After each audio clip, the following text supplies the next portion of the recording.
Hello friends, welcome to my channel. Friends, మనకి postal department నుంచి ఇటీవల రిలీజ్ అయినటువంటి 44,228 పోస్టల్ జీడీఎస్ ఉద్యోగాలకి సంబంధించి రిజల్ట్స్ ఎప్పుడు రిలీజ్ చేస్తారు, అలాగే రిజల్ట్స్ రిలీజ్ చేసిన తర్వాత వాటికి సంబంధించి షార్ట్ లిస్ట్ అయినటువంటి క్యాండిడేట్స్ యొక్క డాక్యుమెంట్ వెరిఫికేషన్ ఎన్ని రోజుల్లో చేయడం జరుగుతుంది అనేటువంటి కంప్లీట్ డీటెయిల్స్తో కూడినటువంటి ఒక అఫీషియల్ నోటీస్ పోస్టల్ డిపార్ట్మెంట్ నిన్న రిలీజ్ చేయడం జరిగింది.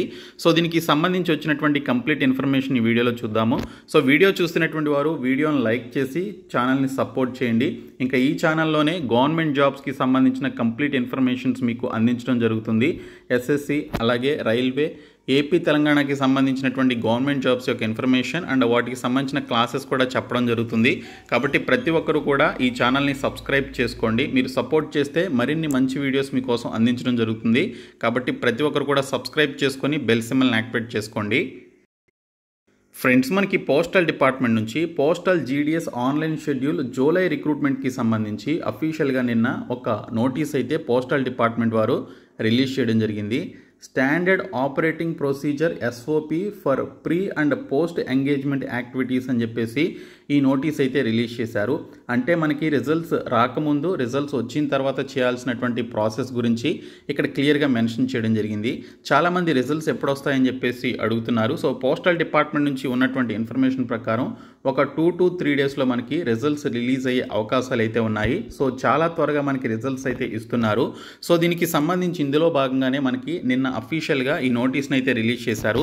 ఇందులో షార్ట్ లిస్ట్ అయినటువంటి క్యాండిడేట్స్కి సంబంధించిన డాక్యుమెంట్ వెరిఫికేషన్ ఏ విధంగా చేస్తారు, వాటి యొక్క ప్రీ ఎంగేజ్మెంట్ ప్రాసెస్ ఏ విధంగా ఉంటుందనేది ఇక్కడ క్లియర్గా మెన్షన్ చేశారు.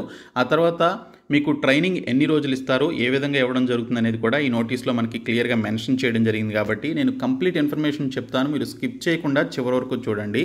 సో దీనికి సంబంధించి రిజల్ట్స్ వచ్చిన తర్వాత మీరు ఈ పోస్టల్ జీడీఎస్కి సంబంధించినటువంటి ఈ వెబ్సైట్లోనే రిజల్ట్స్ని మీరు చెక్ చేసుకోవాల్సి ఉంటుంది. ఇక్కడే మనకి ఈ కాలంలో షార్ట్ లిస్టెడ్ క్యాండిడేట్స్ అని చెప్పేసి స్టేట్స్ వైజ్గా మనకి రిజల్ట్స్ అయితే రిలీజ్ చేస్తారు. So first merit list release చేసిన తర్వాత మీరు స్టేట్ వైడ్గా ఏ స్టేట్కి సంబంధించి అప్లై చేసుకున్నారో ఆ స్టేట్కి సంబంధించినటువంటి పీడిఎఫ్ని, రిజల్ట్ పీడిఎఫ్ని లేదా మెరిట్ లిస్ట్ పీడిఎఫ్ని డౌన్లోడ్ చేసుకొని అందులో మీ పేరు ఉందా లేదా అనేది చెక్ చేసుకొని మీరు డాక్యుమెంట్ వెరిఫికేషన్కి వెళ్లాల్సి ఉంటుంది. సో ఇందులో భాగంగా మనకి ఈ ప్రీ ఎంగేజ్మెంట్ వెరిఫికేషన్ ఆఫ్ డాక్యుమెంట్స్కి సంబంధించినటువంటి యాక్టివిటీస్ ఏ విధంగా ఉంటాయో ఇక్కడ క్లియర్గా మెన్షన్ చేశారు. సో ఇక్కడ చూసుకున్నట్లయితే ఫస్ట్ మీరు వెరిఫైయింగ్ అథారిటీ దగ్గర మీకు సంబంధించినటువంటి డాక్యుమెంట్స్ అయితే సబ్మిట్ చేయాలండి. రిజల్ట్స్ వచ్చిన తర్వాత 15 డేస్లో మీరు ఆ డాక్యుమెంట్స్ని అయితే మీరు ప్రొడ్యూస్ చేసి original documents and xerox copies రెండు కూడా మీరు సబ్మిట్ చేయాల్సి ఉంటుంది. ఇక్కడ మనకి క్లియర్గా మెన్షన్ చేశారు. ఒరిజినల్ డాక్యుమెంట్స్ వచ్చేసి ఒక set and self attested xerox copies వచ్చేసి 2 sets ఆఫ్ డాక్యుమెంట్స్ని మీరు ప్రొడ్యూస్ చేయాల్సి ఉంటుంది. సో మీరు జిరాక్స్ కాపీస్ పైన మీకు సంబంధించినటువంటి సిగ్నేచర్ చేయాలి. సో అవి మీరు 2 డాక్యుమెంట్స్ని 2 కాపీస్ని మీరు సబ్మిట్ చేయాల్సి ఉంటుంది. ఒరిజినల్ డాక్యుమెంట్స్ జస్ట్ మీరు రిజల్ట్స్ ఆ డాక్యుమెంట్ వెరిఫికేషన్ రోజున సబ్మిట్ చేసి మళ్ళీ తీసేసుకుంటారనమాట. సో ఇక్కడ మీరు సబ్మిట్ చేయాల్సినటువంటి డాక్యుమెంట్స్ ఏంటి అనేది కూడా అఫీషియల్గా మనకి నోటీస్లో మెన్షన్ చేశారు. 10th class mark sheet, identity proof కింద పాన్ కార్డ్ కానీ ఆధార్ కార్డ్ కానీ మీరు సబ్మిట్ చేయాల్సి ఉంటుంది. ఇంకా క్యాస్ట్ సర్టిఫికేట్ మీరు సబ్మిట్ చేయాలి. ఈడబ్ల్యూఎస్ క్యాండిడేట్స్ కూడా మీకు సంబంధించినటువంటి సర్టిఫికేట్ మీరు సబ్మిట్ చేయాల్సి ఉంటుంది. ఇంకా SC ST candidates caste certificate, ఓబీసీస్కి సంబంధించి క్రీమీ లేయర్ లేదా నాన్ క్రీమీ లేయర్కి సంబంధించినటువంటి సర్టిఫికేట్ మీరు సబ్మిట్ చేయాల్సి ఉంటుంది. ఇంకా ఫిజికల్లీ హ్యాండిక్యాప్డ్ అయితే సదరం సర్టిఫికేట్ మీరు సబ్మిట్ చేయాలి. ట్రాన్స్జెండర్స్ అయినట్లయితే ట్రాన్స్జెండర్ సర్టిఫికేట్ సబ్మిట్ చేయాలి. ఇంకా డేట్ ఆఫ్ బర్త్ ప్రూఫ్ కింద మీరు 10th క్లాస్ మార్క్స్ లిస్ట్ మీరు సబ్మిట్ చేయవచ్చు, లేదా మీకు సంబంధించినటువంటి డేట్ ఆఫ్ బర్త్ సర్టిఫికేట్ ఉంటే సపరేట్గా అది మీరు సబ్మిట్ చేయవచ్చు. దీనితో పాటు ఎక్స్ట్రాగా మీరు ఖచ్చితంగా తెచ్చుకోవాల్సినటువంటి సర్టిఫికేట్ వచ్చేసి medical certificate issued by a medical officer of any government hospital or government dispensaries or government primary health centre అని చెప్పేసి ఇచ్చారు. ఇది కంపల్సరీగా మీరు సబ్మిట్ చేయాలి. సో ఇట్స్ మ్యాండేటరీ అనమాట. ఖచ్చితంగా మీరు ఈ డాక్యుమెంట్ని మీరు రిజల్ట్స్ వచ్చిన తర్వాత మీ పేరు ఆ రిజల్ట్స్లో కనుక ఉంటే ఇమ్మీడియట్గా మీరు దగ్గరలో ఉన్నటువంటి గవర్నమెంట్ హాస్పిటల్కి వెళ్ళి ఆ మెడికల్ ఆఫీసర్ నుంచి మీరు ఈ డాక్యుమెంట్ని ప్రొడ్యూస్ చేసి మీరు తెచ్చుకోవాల్సి ఉంటుంది. అలాగే కంప్యూటర్ నాలెడ్జ్ సర్టిఫికేట్ కూడా మీరు ఖచ్చితంగా తీసుకోండి. సో అది కూడా అడుగుతున్నారు. సో అది కూడా మీరు సబ్మిట్ చేయాలి. ఇంకా అరుణాచల్ ప్రదేశ్ వాళ్ళైతే సపరేట్గా ఈ పర్టికులర్ సర్టిఫికేట్ ఇవ్వాలి. సో ఇది మనకి సంబంధం లేదు. ఈ విధంగా మీరు ఈ పర్టికులర్ డాక్యుమెంట్స్ అన్నీ కూడా మీ దగ్గర ఉన్నాయా లేదనేది ఒకసారి మీరు చూసుకొని ఈ డాక్యుమెంట్స్ మీరు తీసుకొని 15 డేస్లో రిజల్ట్స్ వచ్చినటువంటి 15 డేస్లోనే మీకు సంబంధించినటువంటి డాక్యుమెంట్ వెరిఫికేషన్కి మీరు ఎక్కడికైతే మీరు పెట్టుకున్నారో డాక్యుమెంట్ వెరిఫికేషన్కి ఆ లొకేషన్కి వెళ్ళి మీరు డాక్యుమెంట్స్ అయితే సబ్మిట్ చేయాలని ఇక్కడ డీటెయిల్స్లో ఇచ్చారు. సో ఇక్కడ చూసుకున్నట్లయితే కొంతమంది డాక్యుమెంట్స్లో ఉన్నటువంటి పేర్లు అండ్ మీరు అప్లికేషన్లో పెట్టినటువంటి పేర్లు కొన్ని మిస్ మ్యాచ్ అవ్వచ్చు. ఇక్కడ మనకి 2 సినారియోస్ అయితే ఈ నోటీస్లో మెన్షన్ చేయడం జరిగింది. సినారియో ఏ వచ్చేసి మీరు డాక్యుమెంట్స్లో మెన్షన్ చేసినటువంటి నేము అండ్ అప్లికేషన్ ఫామ్లో ఉన్నటువంటి ఆన్లైన్ అప్లికేషన్ ఫామ్లో మీరు ఇచ్చినటువంటి డీటెయిల్స్ అన్నీ కూడా ఎటువంటి మిస్ మ్యాచ్ లేకుండా అంతా కూడా మ్యాచ్ అయినాయి అనుకోండి. సో మీకు సంబంధించినటువంటి డాక్యుమెంట్ వెరిఫికేషన్ సక్సెస్ఫుల్ అవడం జరుగుతుంది. సో సక్సెస్ఫుల్ అయిన తర్వాత సో మీరు ఎవరైతే ఒరిజినల్ డాక్యుమెంట్ సబ్మిట్ చేశారో అవి చూసి వెంటనే మీకు ఒరిజినల్ డాక్యుమెంట్స్ మళ్ళీ మీకు రిటర్న్ ఇచ్చేస్తారు. ఇచ్చేసి మీ దగ్గర నుంచి జిరాక్స్ కాపీస్ మాత్రమే తీసుకోవడం జరుగుతుంది. ఇది సినారియో ఏ అనమాట. సో ఇఫ్ ఇన్ కేస్ మీకు ఎటువంటి మిస్టేక్స్ లేకపోతే మీ దగ్గర అన్ని డాక్యుమెంట్స్ ఉండి అలాగే మీ దగ్గర ఎటువంటి డాక్యుమెంట్స్లో కానీ అలాగే అప్లికేషన్ ఫామ్లో కానీ మీరు ఎటువంటి మిస్టేక్స్ కానీ చేసి ఉండకపోతే అలాంటి సిచ్యువేషన్లో మీకు మీరు ఇచ్చినటువంటి ఒరిజినల్ డాక్యుమెంట్స్ని మీకు రిటర్న్ ఇచ్చేస్తారు.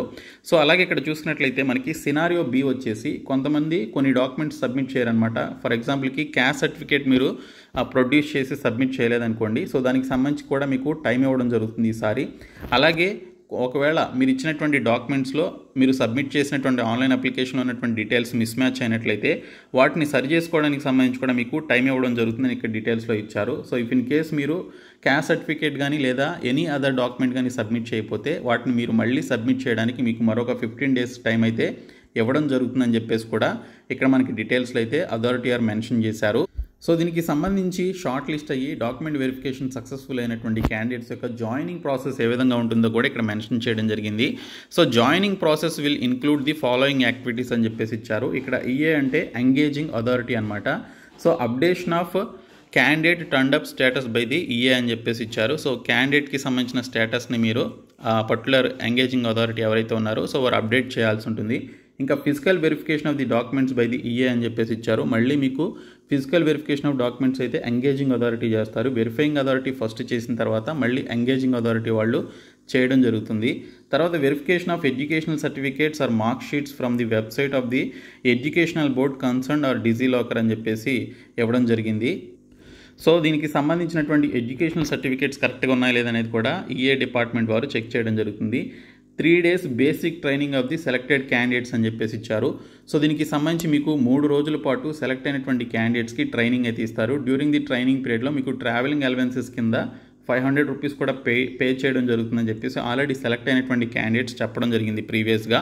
సో దీనికి సంబంధించి మీకు issue of order of provisional engagement కూడా ఇస్తారనమాట. సో దీనికి సంబంధించి ఎవరైతే ఈ ట్రైనింగ్కి 3 days ట్రైనింగ్కి అటెండ్ అవుతారో ప్రొవిజనల్గా మీరు ఈ జాబ్కి సెలెక్ట్ అయ్యారని చెప్పేసి మీకు ప్రొవిజనల్ ఆర్డర్ సర్టిఫికేట్ కూడా మీకు ఇవ్వడం జరుగుతుంది. సో దట్ మీరు ఆ సర్టిఫికేట్తో జాబ్లో జాయిన్ అవ్వాల్సి ఉంటుంది. సో మీరు ఆ పర్టికులర్ ప్రొవిజనల్ ఆర్డర్ ఏదైతే ఉందో ఆ ప్రొవిజనల్ ఆర్డర్తో ఎంగేజింగ్ అథారిటీ దగ్గర మీరు రిపోర్ట్ చేయాల్సి ఉంటుంది. రిపోర్ట్ చేసినటువంటి క్యాండిడేట్స్కి సంబంధించినటువంటి డీటెయిల్స్ అన్నీ కూడా వాళ్ళు పొందుపరిచి సో మీరు జాబ్లో జాయిన్ అయినట్లుగా వాళ్ళు పోస్టల్ డిపార్ట్మెంట్కి ఇన్ఫర్మేషన్ ఇస్తారు. సో దట్ మీకు ఇంక ఈ జాబ్లో మీరు జాయిన్ అయినట్లే అనమాట. సో ఆ నెక్స్ట్ డే నుంచి మీకు వర్క్ అనేది ఉంటుంది. సో 3 daysలో మీకు ట్రైనింగ్ పీరియడ్లో మీరు ఏ విధంగా వర్క్ చేయాలంటే అనేది క్లియర్గా మీకు నేర్పిస్తారు. సో దీనికి సంబంధించి ఈ విధంగా మనకి అఫీషియల్గా ఈ నోటీస్ని అయితే పోస్టల్ డిపార్ట్మెంట్ రిలీజ్ చేయడం జరిగిందండి. సో మనకి 15 daysలో రిజల్ట్స్ వచ్చినటువంటి 15 daysలోనే డాక్యుమెంట్ వెరిఫికేషన్ ఉంటుంది. అండ్ మీకు ఒక 2 to 3 daysలో రిజల్ట్స్ కూడా రిలీజ్ చేసే అవకాశం అయితే ఉందని పోస్టల్ డిపార్ట్మెంట్ నుంచి మనకి ఇన్ఫర్మేషన్ అయితే ఇచ్చారు. రిజల్ట్స్ వచ్చినటువంటి క్యాండిడేట్స్ రిజల్ట్స్ వచ్చిన తర్వాత మీకు సంబంధించినటువంటి రిజల్ట్స్లో మీ యొక్క పేరు ఉందా లేదనేది ఈ వెబ్సైట్లోనే చూసుకోవాలి. నేను మీకు రిజల్ట్స్ వచ్చిన వెంటనే ఇన్ఫర్మేషన్ ఇస్తాను. సో మన ఛానల్ని ఖచ్చితంగా సబ్స్క్రైబ్ చేసుకోండి. సో సబ్స్క్రైబ్ చేసుకొని ఛానల్ సపోర్ట్ చేయండి. సో మీకు యూజ్ అయ్యే ఇన్ఫర్మేషన్ మన ఛానల్ ద్వారా అందించడం జరుగుతుంది. కాబట్టి ప్రతి ఒక్కరు కూడా సబ్స్క్రైబ్ చేసుకొని బెల్ సింబల్ని యాక్టివేట్ చేసుకోండి. Thank you so much guys.